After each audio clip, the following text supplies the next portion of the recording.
When you picture the Wild West, you see John Wayne riding through dusty towns. You see white cowboys herding cattle across the plains. You see saloon shootouts between pale-faced gunslingers and frontier marshals with European features. But here's what Hollywood won't tell you. 1 in 4 cowboys was black. The most famous rodeo star of the era was black. Some of the deadliest gunfighters were black. Entire towns founded and governed by black Americans thrived across the frontier until white settlers burned them down. The Wild West wasn't the white man's paradise your history books portrayed. It was a brutal, racist landscape where black men faced violence from outlaws, discrimination from law enforcement, and erasure from every story told about the era. They were cowboys who couldn't sleep in the bunkhouses as white ranch hands. They were homesteaders who built thriving communities only to have white mobs destroy them. They were lawmen who protected white towns that wouldn't let them eat in white restaurants. They were buffalo soldiers sent to fight indigenous peoples in wars they had no stake in. They were miners who struck gold but couldn't file claims. They were entrepreneurs who built businesses in black-only districts because white main streets banned them. From Nat Love to Bass Reeves to the thousands whose names were deliberately erased, black men shaped the American West while enduring brutality that would break most people. They were written out of history so thoroughly that most Americans think the Wild West was white. It wasn't. And today, we're telling the truth. Subscribe, because this reality is nothing like the movies. In 1865, the Civil War ended and 4 million enslaved people became free. But freedom on paper didn't mean opportunity in practice. In the South, black codes immediately restricted where freed people could live, what jobs they could hold, and what rights they could exercise. Violence from the KKK and white mobs made simply existing dangerous. So tens of thousands of black Americans looked west. The frontier promised land, work, and most importantly, distance from the racial terrorism of the South. Between 1865 and 1900, approximately 50,000 black Americans migrated to Western territories seeking something that didn't exist in the East, a chance. They came from different backgrounds. Some were formerly enslaved people fleeing plantations with nothing but the clothes on their backs. Others were free black families from northern cities seeking economic opportunity. Many were veterans of the United States colored troops who'd fought for the Union and wanted to claim the freedom they'd bled for. The jobs available to black men in the West fell into specific categories, each with its own brutal reality. Roughly 25% of cowboys were black, around 8,000 to 9,000 men working cattle drives from Texas to Kansas. But being a cowboy didn't mean equality. Black cowboys received lower wages than white cowboys for the same back-breaking work. They rode in the back of the herd where dust was thickest. They were often assigned the most dangerous jobs, breaking wild horses or swimming rivers ahead of cattle to test current strength. Many black men joined the military, forming the famous Buffalo Soldier regiments. The 9th and 10th Cavalry, along with the 24th and 25th Infantry, were all black units commanded by white officers. They were stationed at the worst posts in the harshest territories and given the deadliest assignments, often fighting indigenous peoples in wars that pitted one oppressed group against another. Thousands became homesteaders under the Homestead Act of 1862, which promised 160 acres of free land to anyone who'd cultivated for 5 years.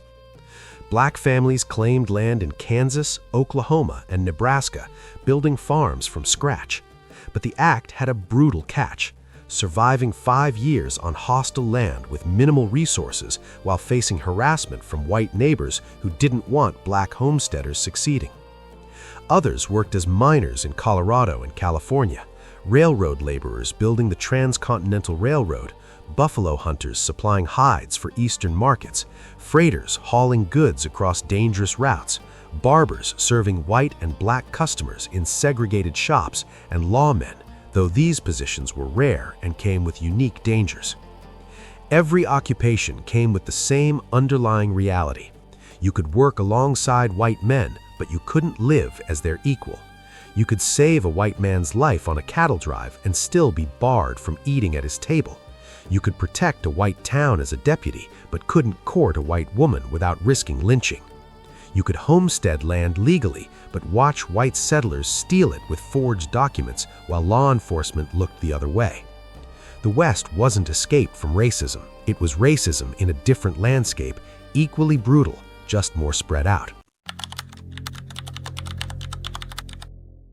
Living as a black man in the Wild West meant navigating a constant threat of violence from multiple directions. Unlike the South's organized KKK terrorism, Western racism was more opportunistic but equally deadly. White outlaws robbed black travelers knowing law enforcement wouldn't investigate. White ranchers murdered black homesteaders and claimed their land. White miners killed black prospectors who struck valuable claims. Towns had different rules for black residents. Most frontier towns enforced de facto segregation even if not written into law. Black cowboys arriving with cattle drives couldn't sleep in the same bunkhouses as white cowboys. They camped outside town or paid inflated prices at black-only boarding houses. Restaurants served black customers at back entrances or not at all. Saloons had white and colored sections, with the colored section always the dirtiest area farthest from entertainment. Barbershops created particular tension. Black barbers often served white customers, one of the few professions where black men could earn decent money serving whites. But white barbers refused to cut black hair.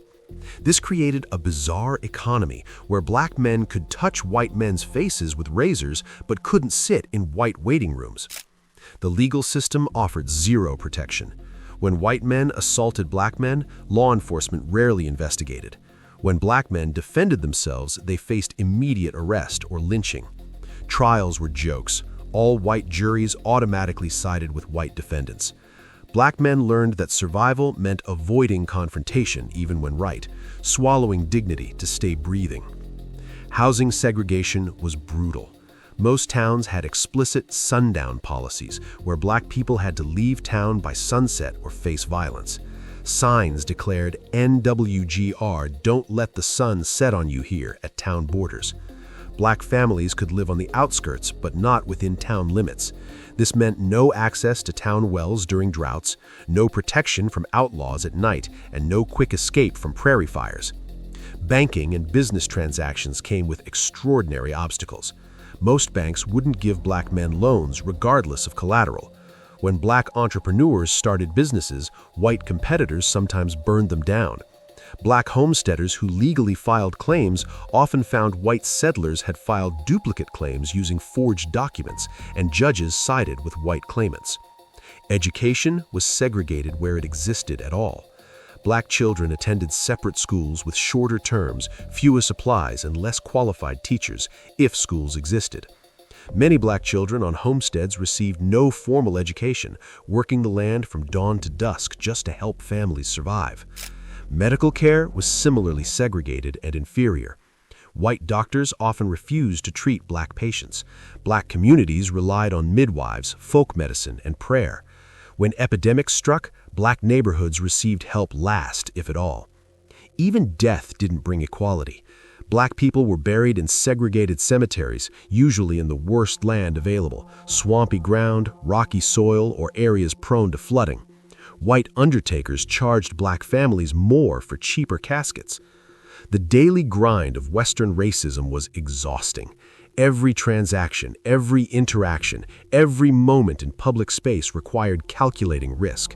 Say the wrong thing to the wrong white man and you're dead. Defend yourself and you're lynched. Succeed too visibly and jealous whites destroy what you built. Survival wasn't about thriving. It was about enduring. The iconic American cowboy was, in reality, frequently black. After the Civil War, Texas had millions of cattle, but no markets. Northern cities wanted beef. The solution was cattle drives, herding thousands of longhorns from Texas ranches to Kansas railheads. This back-breaking, dangerous work needed thousands of cowboys. Former slaves who'd worked ranches during slavery already knew horses and cattle. They became cowboys in massive numbers. Black cowboys like Nat Love became legends. Born enslaved in Tennessee, Love won roping and shooting competitions across the West, earning the nickname Deadwood Dick. His 1907 autobiography described adventures that sound impossible until you realize how many white Western heroes' stories were equally exaggerated, except they got movies made about them while Love's story disappeared. Bill Pickett invented bulldogging, steer wrestling, a rodeo staple to this day. He'd leap from his horse onto a running steer, bite its lip and twist it down, a technique he learned watching bulldogs. Pickett performed for kings and presidents, was the first black cowboy movie star, and died in 1932 when a horse kicked his head. Yet most rodeo fans don't know his name.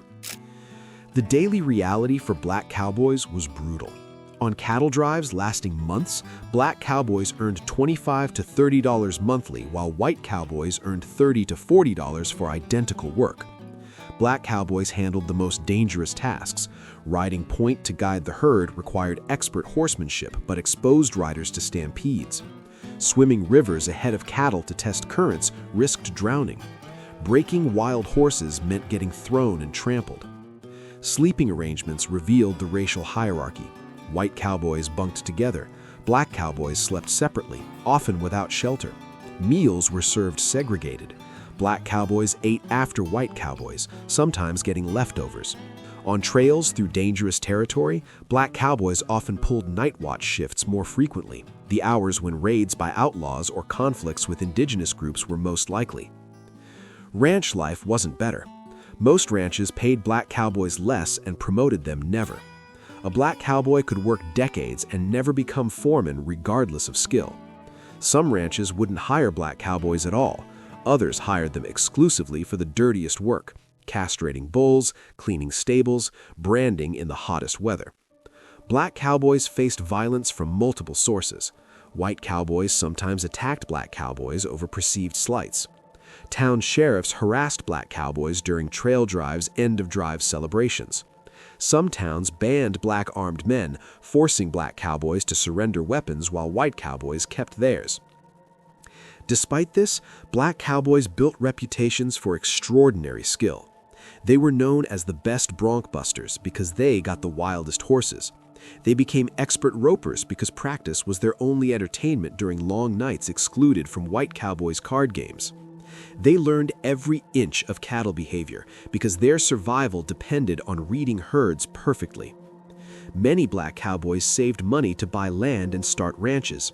Those who succeeded faced harassment from white neighbors. Fences were cut, cattle were poisoned. Some black ranchers were murdered and their land stolen. But some persisted and built successful operations that lasted generations. The cowboy became America's symbol of freedom and independence. That symbol was built on black skill, black labor, and black sacrifice, then painted white for Hollywood. Between 1865 and 1920, black Americans founded over 50 all-black towns across the western frontier. These weren't settlements that happened to be black. They were intentional communities created because white towns wouldn't accept black residents. Oklahoma Territory alone had 32 all-black towns, making it the epicenter of black Western self-governance. Nicodemus, Kansas, founded in 1877, became one of the most famous. Promoters recruited 350 black families from Kentucky with promises of fertile land and opportunity. What they found was harsh prairie with minimal resources. The first winter, families lived in dugouts carved into hillsides, surviving on scarce game and determination. By 1880, Nicodemus had 700 residents, shops, churches, schools, newspapers, and a hotel. Black residents governed themselves, elected black officials, and built a thriving community. Then, the railroad decided to bypass Nicodemus. White railroad companies often deliberately avoided black towns, knowing isolation would kill them economically. Without railroad access, businesses couldn't ship goods. New settlers went elsewhere. By 1910, Nicodemus's population had collapsed. It survives today as a National Historic Site with fewer than 20 residents.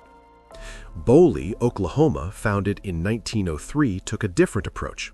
Founder John Boley, white, and Creek freedman Thomas Haynes partnered to create a town welcoming black settlers.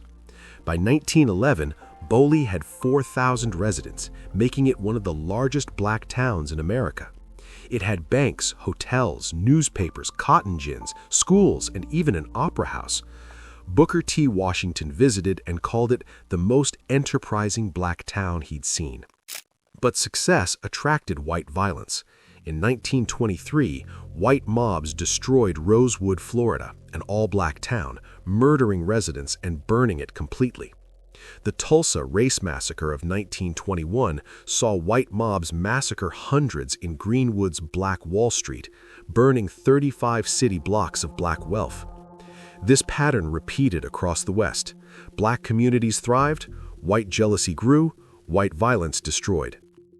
Black towns faced extraordinary obstacles white towns didn't. Banks wouldn't loan to black town governments. Railroad companies charged black towns higher freight rates. White-owned suppliers inflated prices for goods sold to black towns. State governments denied black towns incorporation papers, leaving them without legal standing to collect taxes or pass ordinances. Despite this, black towns created spaces where black children could attend quality schools without segregation, where black entrepreneurs could build businesses without white competition destroying them, where black families could walk streets without fear of sundown laws, where black men could serve as marshals, mayors, judges, and sheriffs, governing themselves. Black towns had their own newspapers documenting community life. The Nicodemus Western Cyclone, the Boley Progress, and dozens of others published news, editorials, and advertisements showing thriving black intellectual life. These papers documented achievements white newspapers ignored: black farmers winning competitions, black students earning scholarships, black businesses expanding. Some black towns survived and exist today. Nicodemus persists as a symbol. Boley holds an annual rodeo celebrating its heritage. But most collapsed under economic isolation, white violence, or the Great Migration as black Americans fled to northern cities seeking better opportunities. The towns proved black Americans could govern themselves, build thriving economies, and create cultural institutions. They were destroyed or forgotten because that proof threatened white supremacy.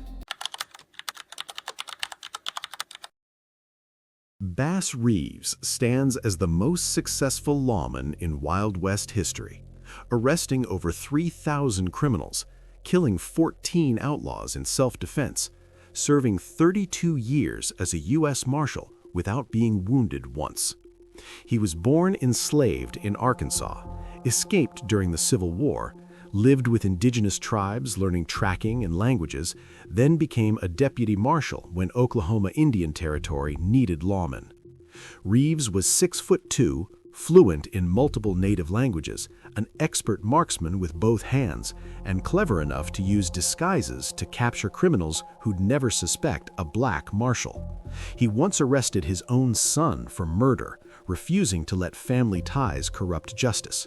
He served warrants in the most dangerous territories where white marshals feared to go. And almost no one knows his name because he was black. The character of the Lone Ranger, a masked lawman with a Native American companion bringing justice to the frontier, is believed by many historians to be based on Bass Reeves. Yet Reeves received no credit, no movies, no place in popular Western mythology. He died in 1910 in poverty, his extraordinary career forgotten. Stagecoach Mary Fields became the first black woman star route mail carrier, driving routes through Montana Territory at age 60. Standing 6 feet tall, weighing 200 pounds, Mary hauled mail through blizzards and bandit territory, never missing a delivery.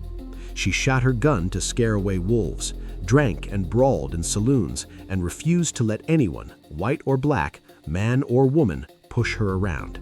She became a beloved local character in Cascade, Montana, but her story is barely known outside academic circles. Kathy Williams enlisted in the U.S. Army in 1866 disguised as a man, becoming the first black woman to serve.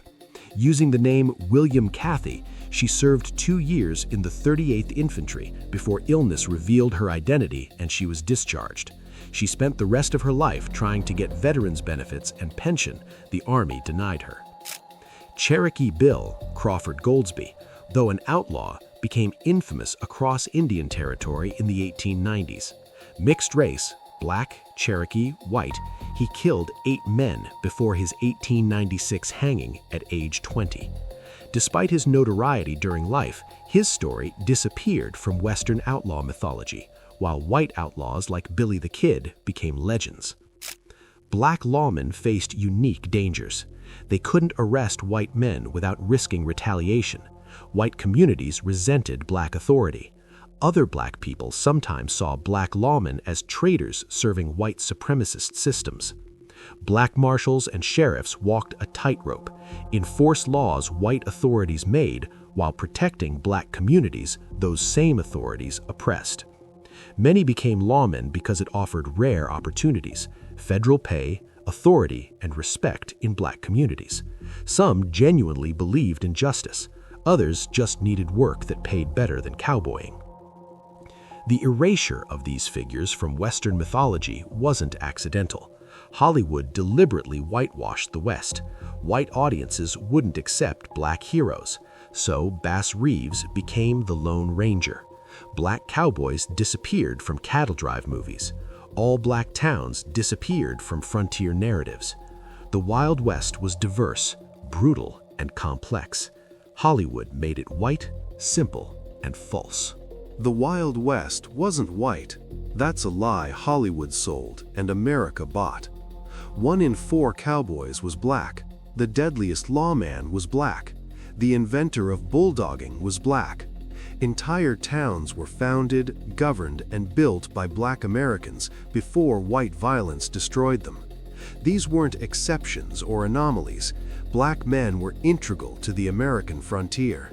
They herded cattle, enforced laws, homesteaded land, fought wars, built railroads, and created communities. They did it while facing violence, segregation, and systematic erasure from the history they helped write. Bass Reeves became the Lone Ranger. Black cowboys disappeared from films. All black towns vanished from textbooks. The brutal reality of racism in the Free West was rewritten as white adventure. But the evidence was always there, in photographs, in census records, in newspaper archives, in the descendants who carry these stories. The West was won on black backs. It's time we acknowledged whose sweat built the frontier.